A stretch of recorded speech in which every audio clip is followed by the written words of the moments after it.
रावत भाटा अणुशक्ति सहकारी उपभोक्ता भंडार में चल रहे भ्रष्टाचार को लेकर लगातार खबरें प्रसारित की गई और खबर का असर ये हुआ कि परमाणु बिजली घर आवासीय परिसर निवासियों तथा अन्य की सुविधाओं के नाम पर चल रहे आर्थिक व्यवसाय दुकानों को बेदखली आदेश ग्राहकों को सुविधा के नाम पर सार्वजनिक संपत्ति सबलेट कमीशन पर नोटिस के अंतर्गत धारा 4 की संपदा अधिकारी के द्वारा जारी आदेश दीवारों पर जगह जगह पर चिपकाए गए।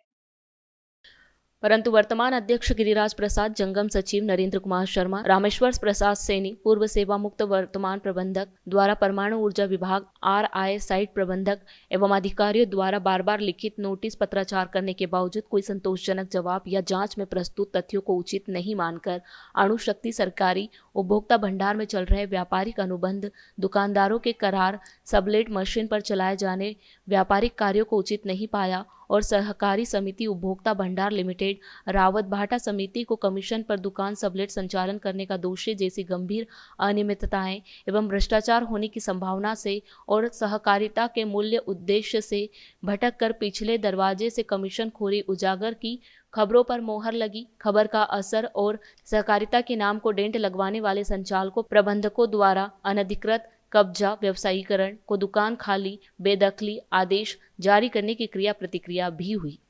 अभी जो हमारे विभाग द्वारा एक नोटिस 2 बार चस्पा किया करीब एक महीने का,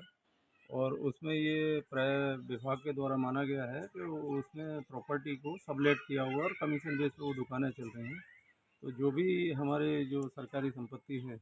उसको खाली कराने के लिए और बेदखली के आदेश जारी कर दिए गए हैं। उन आदेश जारी करने में उसमें क्लियर स्पष्ट लिखा हुआ है कि इन लोगों के द्वारा कोई हरियाली फ्रूट एंड वेजिटेबल और प्रेजेंट में कोई एक बबलू एंड फ्रूट वेजिटेबल के नाम से जो काम कर रहे हैं, ये ऐसे हैं जो सरकारी संपत्ति को उन्होंने मेंटेनेंस चार्ज पे लाखों करोड़ों रुपए का लेन देन करके भारी आर्थिक भ्रष्टाचार किया है। इसमें क्या कोऑपरेटिव सोसाइटी जो है वो कमीशन और मार्केट को कंट्रोल करने के लिए होती है, लेकिन ये लोग फर्जी बिल और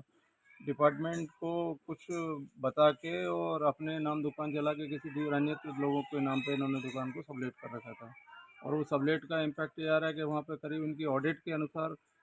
ये पता चलता है कि 78 लाख रुपए की साल की इनकी सब्जी की सेल है, जबकि वो 78 लाख रुपए तो किसी दूसरे अन्य व्यापारी के द्वारा खर्च की गए हैं, लेकिन इन्होंने वो पता ना माल खरीदा है ना बेचा है। अब उसको ऑडिट में भी शो कर रहे हैं, उधर वो जो जिसके साथ करार किया है वो करार में अलग ही कुछ लिखा हुआ है कि वो सारा सामान वो खरीदेगा, पैसा भी उसी का लगेगा और व्यवसाय में जो आमदनी होगी वो भी उसी के पास जाएगी। तो 2.5% 3% का ही जो इन्होंने फुटरे से डॉक्यूमेंट करके जो व्यवसाय किया है उससे काफ़ी कर्मचारियों में रोष व्याप्त है और आर्थिक धोखाधड़ी इससे जाहिर होती है।